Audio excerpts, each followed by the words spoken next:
Good day, fellow Glockitos. Once again, this is your YouTube channel, Glock Hub Mata. Don't forget to subscribe and like. Today, we will install a Matac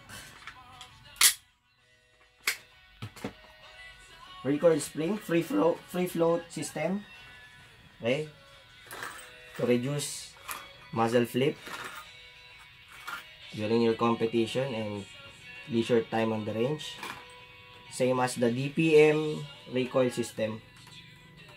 It's also a free float type. So this is my G34. Okay, make sure it's empty. Okay, nakamos on the barrel, inside the barrel.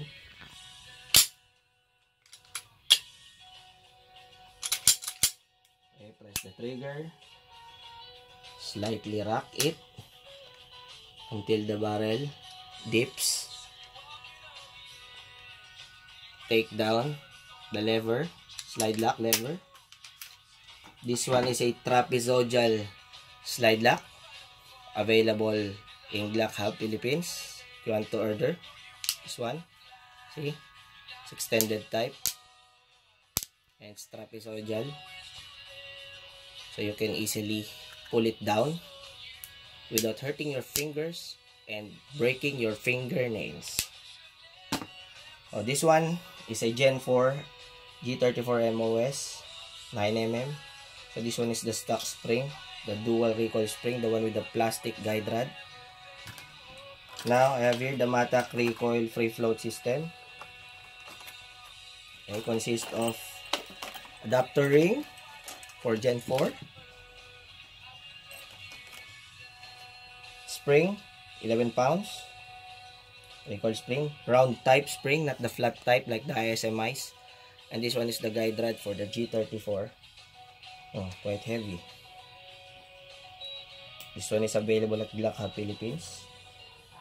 This type of free float system is same as the DPM recoils. Okay.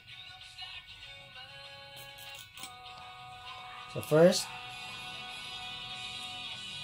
look for the side of the spring which is wider in diameter, so you could insert the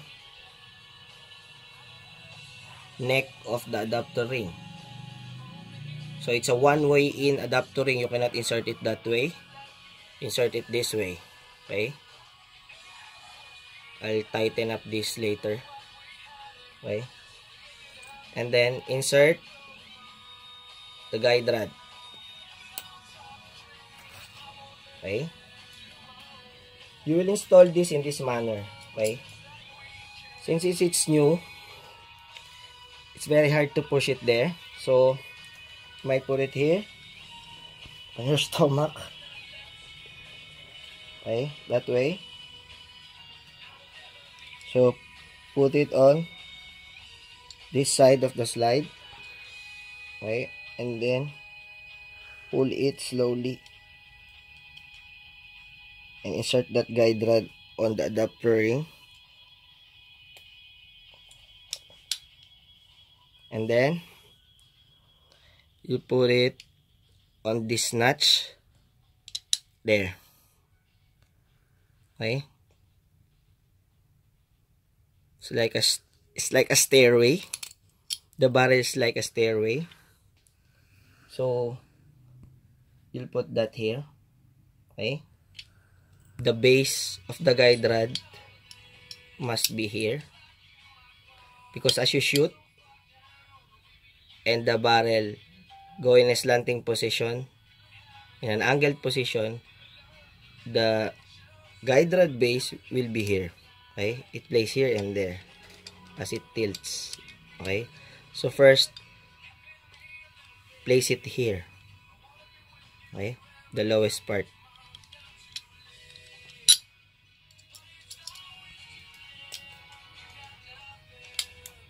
Okay, it's already installed. Get your lower receiver, slowly insert the slide, rock it, make sure that you could place it in an open bolt position. Okay. Pull up the lever. Slide stop release lever. Okay. If ever it won't go in an open bolt position, cannot make it on this position, only on this position, you need to cut the springs. Okay. PM Glock Philippines, how many coils does it need for it to be in an open bolt position? That's all for today.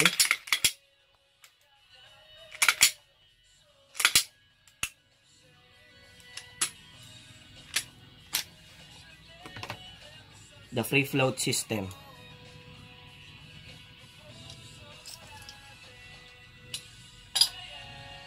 Don't forget to subscribe, like, and share Glock Hub Space Terlimata, your YouTube channel. Thank you for watching. See you at the range.